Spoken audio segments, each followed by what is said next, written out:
You hear that, David? That's the sound of a no budget podcast. The intro music to a no budget podcast. The great thing about podcasts is like you can run it on virtually no money at all. You just need a meeting and YouTube, and you can bring together great people, great minds. And I only just met you yesterday, and I feel like we really clicked. So I brought you on the show. This is episode 6 or 7. It's called Honest Admissions. Welcome. And if you want, introduce yourself. Yeah, thank you very much for having me, Patrick. So my name's David. I'm from Boston here. I'm a recent graduate out of college. I graduated in environmental science with a concentration in geoscience.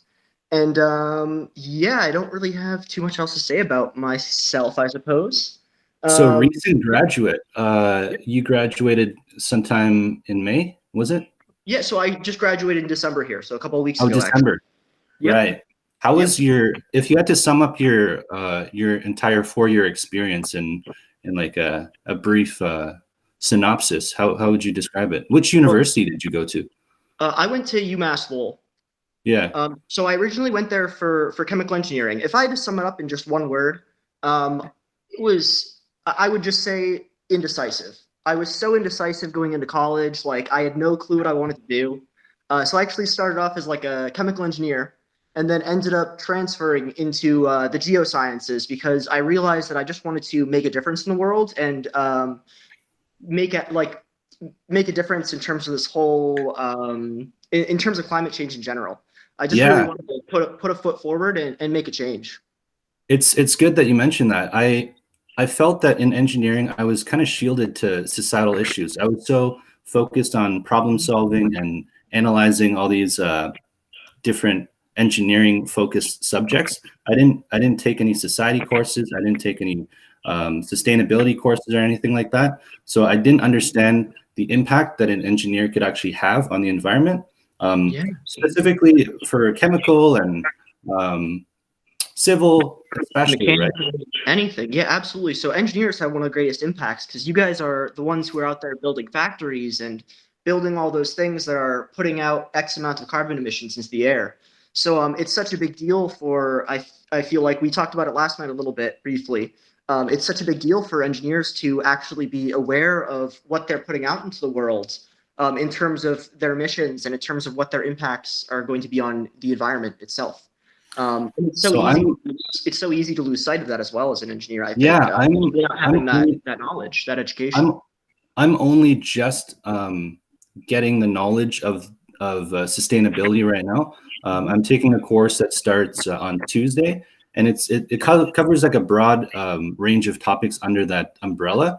But I'm really excited for it. To prepare for the course, I actually picked up a book called Legacy, and it is a collection of 52 stories from change makers that have had an impact by joining an organization which contributes to these different sustainable development goals.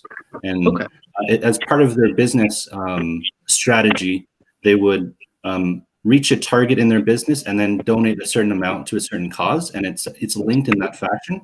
And it's just inspiring to read some of these stories. And I think it really opened up my mind in terms of that, like the impact that a collection of people can have and a business can do for like social responsibility.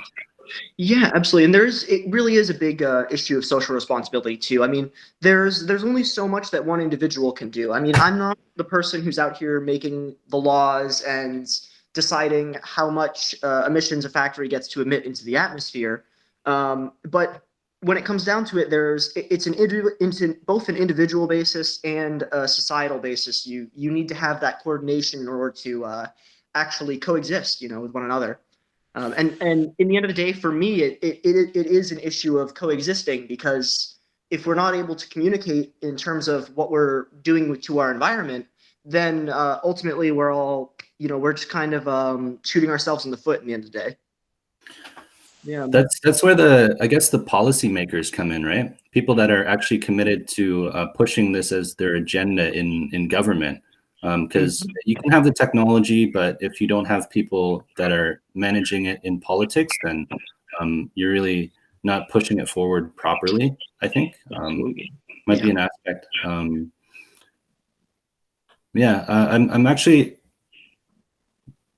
listening to an audiobook by Obama, and it's really interesting. It's kind of a side note, but every morning I go on a walk around my neighborhood, and I pop on the headphones and I listen to like 30 minutes of it as I walk around the neighborhood, and it's really nice hearing him speak about his journey that has taken him to become a senator, and his aspirations to become a politician, and how he's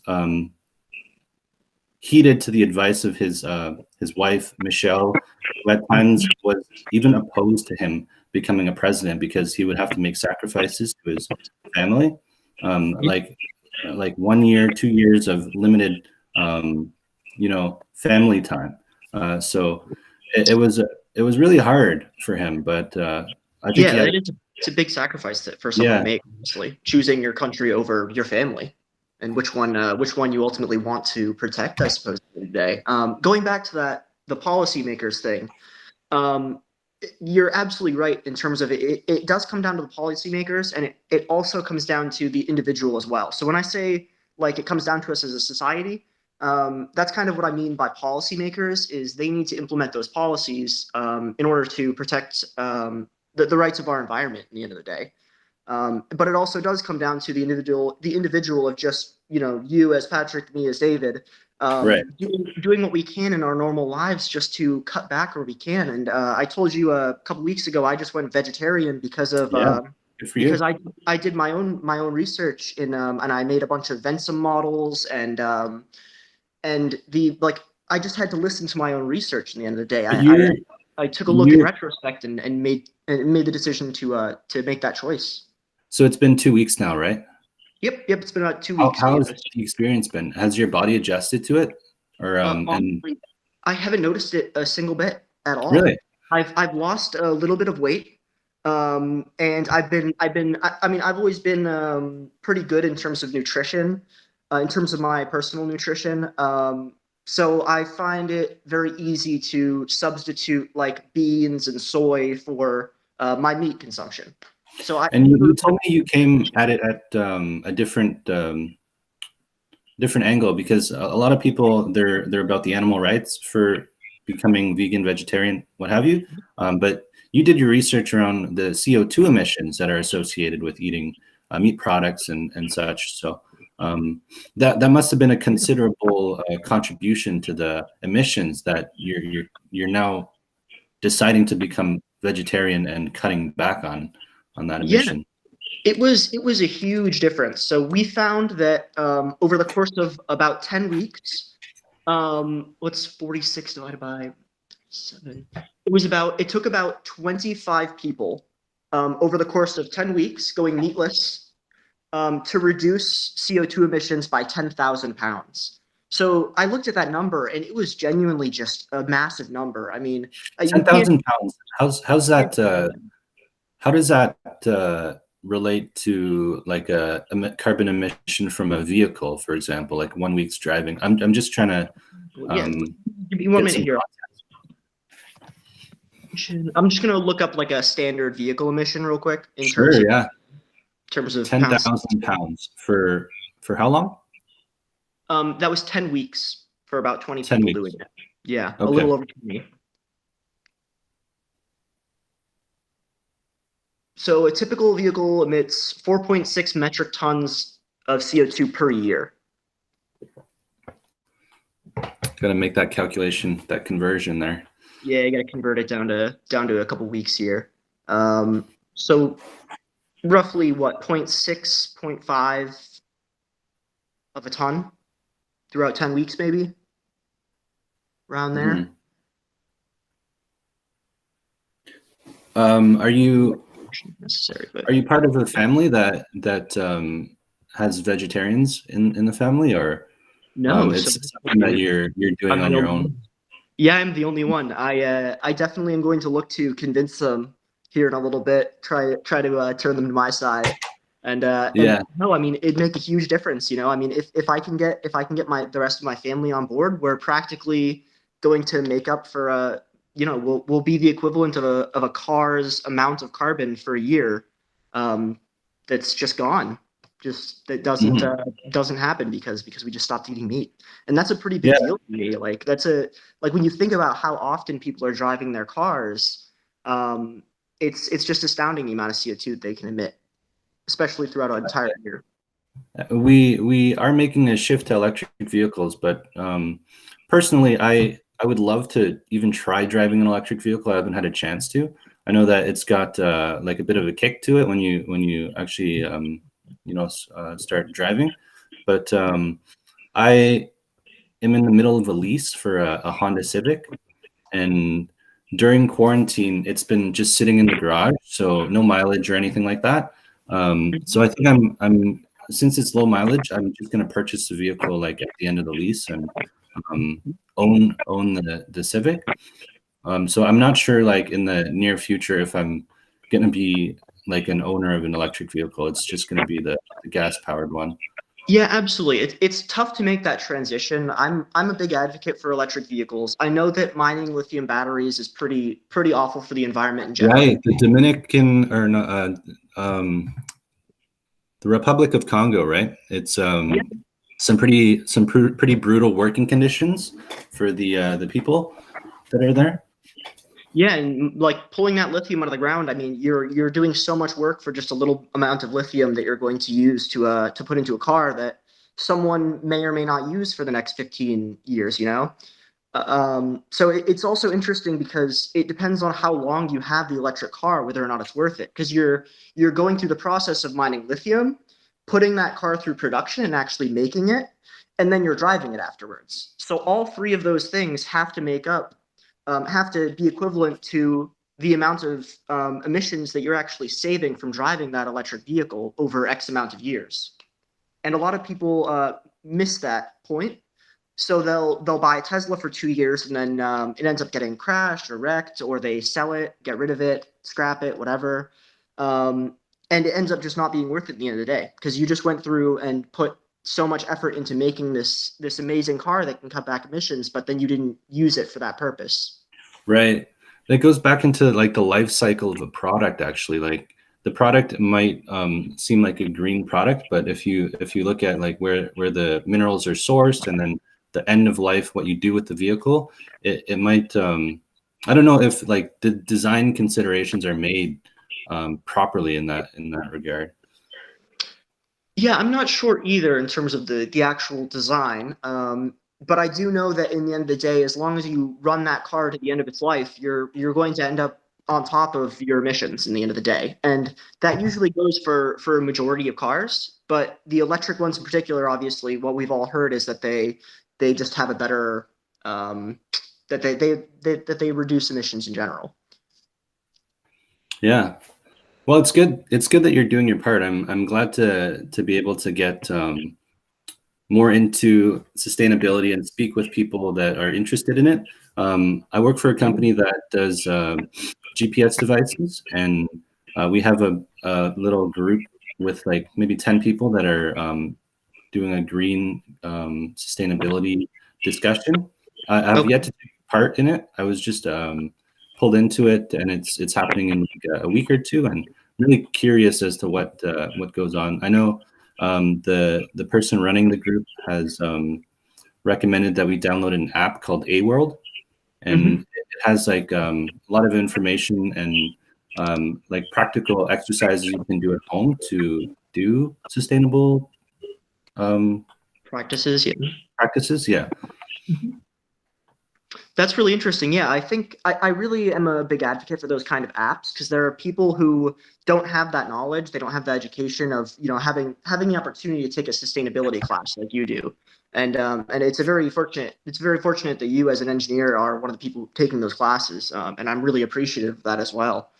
But a lot of people don't have that opportunity to learn. They don't have the money to sink into just taking a sustainability class, learning how to make Yeah. their lives more sustainable. Yeah. And those apps are a really good way of just getting that message across and just telling them the small differences that they can make in their I in think their I individual made lives. a good choice with picking that. I was juggling between, like over the course of a few months, I was juggling between studying philosophy or Hmm. some political science course, and I Yeah. ended up landing on this just because there was a presentation at my work, which was really inspiring by an intern from the Netherlands, and she did like an assessment of the company's initiatives towards sustainable development goals, and we had actually met a few of them without outright going towards them, but inadvertently we had actually been working towards that. So it was really inspiring, and that's why I decided between philosophy, political science, sustainable development. I decided on the third, and I think I made the right choice. I'm really excited for Tuesday to see what happens. Yeah, that's really cool that you mentioned that your company's doing like a little meeting for that. In terms of that meeting, are you guys doing it like on the manufacturing end of it? So trying to reduce emissions in the actual factories creating GPS devices, or are you guys doing it on the like programming side of GPSs? I'm not sure how that works. So the girl that's running it is part of the food and beverage team. Okay. So I think in terms of like the catering aspect, there might be some work being done there.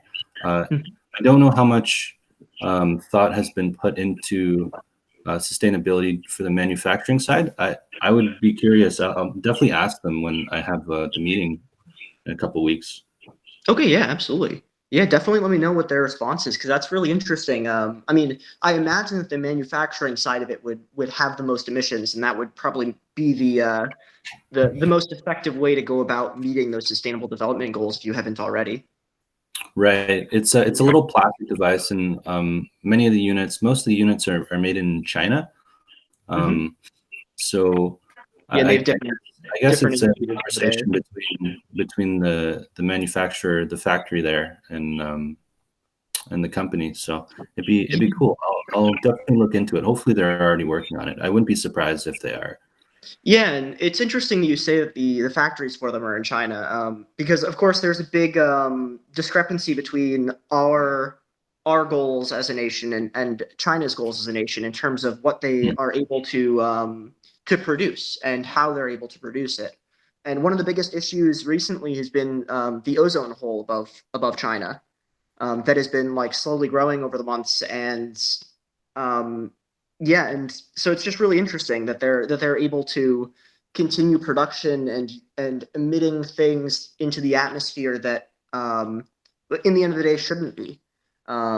Yeah, and I'm surprised that like the UN and other committees haven't stepped in to intervene because it's a really big Yeah, deal, especially yeah. when they're jeopardizing our population. Just to rehash, the hole in the ozone. So that's a layer of the atmosphere, right? And Yes. the Yes. the hole in the ozone would allow for more sun rays to go through, or something like that. Yeah, And UV light. Yeah, so UV light can penetrate through that atmospheric layer. and Yeah. how does the So, hole get formed? Like, is it so the the whole interaction between the chemicals in the air? yeah. So think of it this way. So we have ozone as a natural layer in our atmosphere. Right. And what happens is when we release ozone at a lower level in the atmosphere, it will actually rise up and penetrate through the layers of our atmosphere, the Hmm. stratosphere, et cetera, et cetera.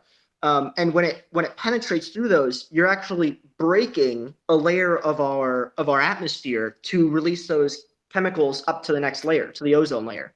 And so Right. when that lower level is broken, that's the level of our atmosphere that is preventing the penetration of UV light and sun rays.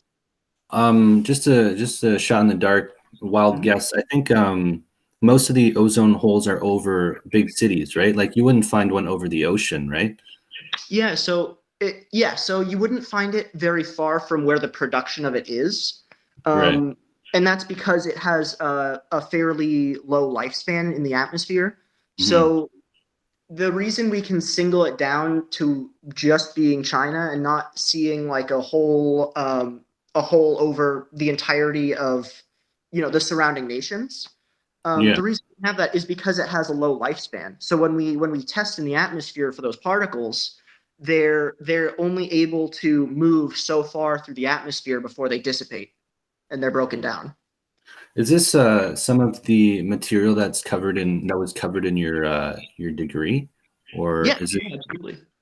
Yeah, Oh, so okay. this is actually something that Should I they, learned in my sustainable development class that I hope oh, you get to awesome. learn you too. Yeah. I might actually have one of those topics covered. I'll pull up the outline in a sec. Yeah, Um, yeah, please. so so for that topic of the sustainable development course, how did you find that course in general? Like, was that in your last year or third year? So Or? yeah, so that was in my 2 semesters ago. So that was in the spring of 2020, and I really enjoyed the class. I mean, I found it to be so effective in terms of learning how to properly communicate with people about the changes that they can make in their life and how they Right. can make those small changes to just be more sustainable. That's awesome. Yeah, Really I cool. found it really effective. Yeah. And I just looked it up, by the way, in case you're wondering. The half-life of ozone in the atmosphere is about 3 days. So after about a week, it's practically like a trace element in the atmosphere and kind of indistinguishable. What were some of the since you're just a fresh recent graduate, you must still have a good impression of what was the most interesting course that you took in school? Yeah, yeah. The most interesting course I took. So for me, I mean, I've always been a big fan of geology. I've always liked rocks, and I just think that they rock. No pun intended. Um, Nice. so I really enjoyed taking a geology course, and it was kind of interesting that like I found that my geology course was actually able to like intertwine with my environmentalism side as well, because I found that there are so many different natural carbon sinks and sequestrations in the world Right. that are totally natural in terms of like rock formations and natural disasters that Would that can be like bring those sedimentary up. rocks or because there's a few different rock formations, right? I don't know all three of them. I think they're metamorphic, Met- sedimentary, and Metamorphic, sedimentary, and igneous or hmm? igneous. Igneous. Yeah. So igneous is coming from a volcano. Metamorphic is basically what happens when you get volcanic rock next to sedimentary rock, and it basically morphs in a really Mm, weird way. Metamorphic is it's a really weird gray area between the two, and right. sedimentary is just when things get pressured together, essentially. To paraphrase. Yeah. I gotta Yeah. look up some rock collections on YouTube or something like that. It seems like it'd be interesting to see because I know people collect like the periodic table, all the different elements. Yeah. Um, It's pretty cool. there's like little vials Little of samples different of them. little samples of them. There's so many different rocks, like different rock types and elements, right? So Oh yeah, yeah, big it- time. I mean, yeah, I mean they're just collections of all those elements. So I mean, whatever combination you can imagine, really. I mean, there's countless numbers of rocks. Different rock types, depends on location, depends on what their formation status is. Yeah. that's cool. Do you make that pun often? I like rocks because they rock. I've definitely heard it before. We have a really common there is one really common pun that the geology community uses, and that's there's a rock called gneiss, and it's just spelled Oh, Gneiss. Uh, okay. and so we always say, "Hey, that's nice," and it's a terrible joke. It's a terrible Nice, joke. nice. No one ever It's a laughs, bit but it's a bit corny. It's a good dad joke. Um, it is, yeah. isn't there like a hardness test for rocks, or like you scratch the rock on a certain material and it leaves a mark or something, and Yeah, you it's called get Mohs hardness. on 1 to 10, something like that. Yep, Mohs. It's called the Mohs hardness scale. It's just a way of identifying the hardness of rocks. So at one, you can like basically, it's like one is talc. Talc. So like chalk, yeah, talcum Yeah, powder, chalk, yeah. baby powder, and basically you can take your fingernail and scratch it, and if it basically turns to dust, it means that it's hardness level of one or possibly two. And then Right. 10 is the classic diamond. Yeah. Yep. Hmm. Did you guys learn about like focus like a lesson on diamonds at all? Because there's so much involved in like the creation of a really perfect diamond. So we actually didn't focus too much on diamonds, and I think the reason for that is because they're just not essential. Like they're not an essential resource. No one really Mm. needs them. Society as a whole is kind of steering away from the use of diamonds as well, which is kind of Right. interesting. And not only that, but we can create What, has, artificial diamonds what are now. the alternative options for diamonds? Like Well, opal. well, let me ask you something different then. What's the reason you're using those diamonds for? What are you using them for? Just for a ring on your finger, or are you using them for a No, chain it's or? like I'm thinking engagement rings because I looked into like the jewelers making it, and it's a really intensive process of picking like the right stone with like no imperfections inside, and like it's clear, and it's like there's like clarity, and there's like a lot of different aspects to the diamond that contributes to its worth. So, Yeah, but you didn't absolutely. cover that. It's not essential, right? Yeah, I mean, I just wouldn't consider it essential. I mean, like, is it essential even to get a ring? I'm not sure. I can't speak for that. Maybe that's just an individual couple basis. But Yeah. honestly, I mean, there are so many different alternatives. Opals in general are amazing. They are so gorgeous, natural, with like the natural forming opals, and they can have such a wide Mm. variety of colors. That's like one alternative. Another alternative is simply just not using any gem at all, just a wedding band on its own. And I just don't see the necessity for using a diamond at all. Honestly, I've never seen it as a necessity to the societal norm that is just getting a diamond for someone on their wedding day. That's Right. just been It's like normalized. it's like a big marketing thing too, right? Like some of these jewelry companies, they kind of push it down the consumer's throat that it's like an essential thing for engagements. But you're right, it's something It's that's just been normal. crafted by society, and it doesn't really need to be part of the whole ritual. But seems like Yep. maybe we're straying from the norm now. Could be. Yeah, and it's interesting that diamond has become such a, I don't know, such a pinnacle, I guess, or it's paramount in terms of gems, and it's slowly just become that symbol of, I don't know, romance, I guess maybe. But it's interesting because it's not actually the rarest mineral on Earth. The rarest mineral on Earth is actually called tanzanite. I don't know if you've heard of that. It's like a really pretty blue gem, and Hmm. it's it's stupid expensive to buy. It's like really expensive, and it's just interesting that we consider diamonds to be really rare, even though we can make them in a lab and find them pretty easily. I'm just the the different like really rare elements in the comic book world, like adamantium, and Mhm. in Black Panther there was one, and for Tony Stark and Iron Man, I just watched that. He creates like a new element from his dad's project before he left for him, and uses it to power his device in his chest. Mhm. I just mentioned that because I just watched Iron Man 1 and Iron Man 2, and I really enjoyed them. Like really good like fun movies. I like the comedy aspect to them too. Like Yeah, absolutely. Robert Downey Jr. and his character is like really funny. So Yeah, no, he's a great actor. He does an amazing job, and that's really interesting that he created like his own mineral or element to power a suit. I don't know how feasible that is now, because I mean, in realism, like in reality, if you try to create a new mineral or a new element, I mean, we've already formed, 20 to 30 elements past the natural formations. And I mean, hmm. I'm sure you've seen that before, but essentially, when we create those elements, they just fall to pieces afterwards because they just aren't meant to exist in our normal STP.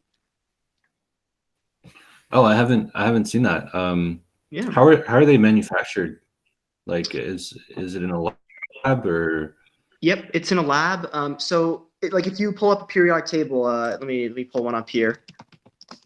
there's like missing slots, right? or are they filled now because of the man-made ones?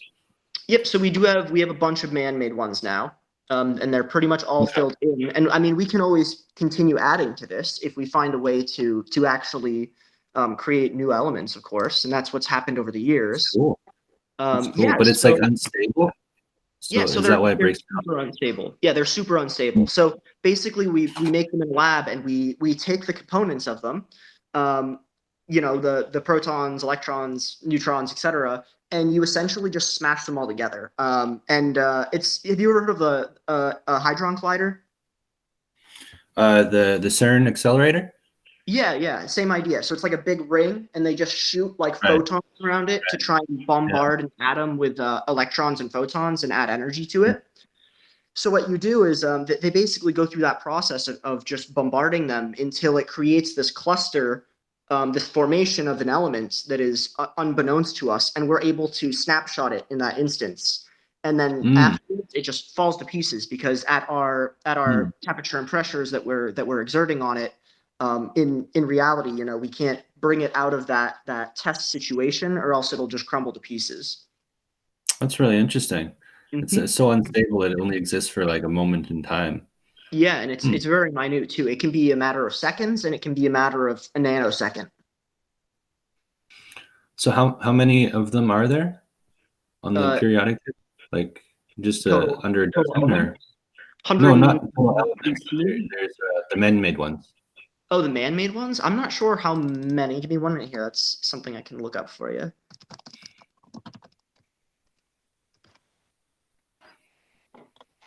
Is one, two, three, four.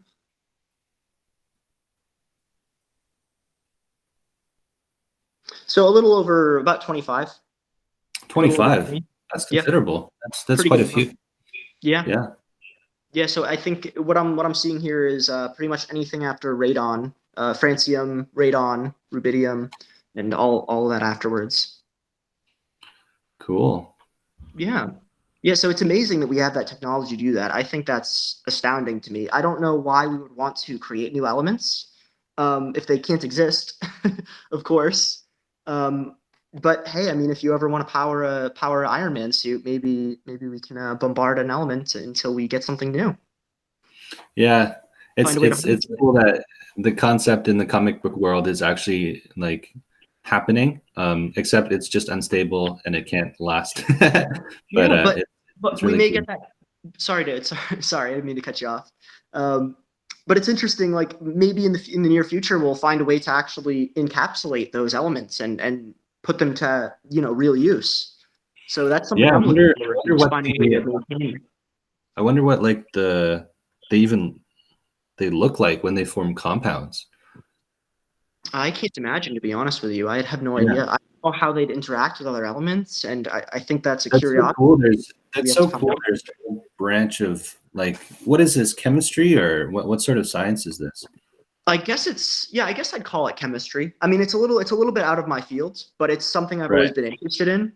Like the Hadron Collider is just such a cool piece of technology to me. Yeah, Like I find it really impressive. there was a phase that I think they were making like a new particle or trying to detect like a certain particle's existence. Mhm. And this was years ago, like over a decade ago, and I was following that with like a lot of excitement.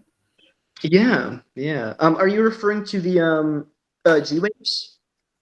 Something like that. It's like maybe the particles that are just emitted in the solar system, and they go through the Earth, and they were trying to capture that or something like that.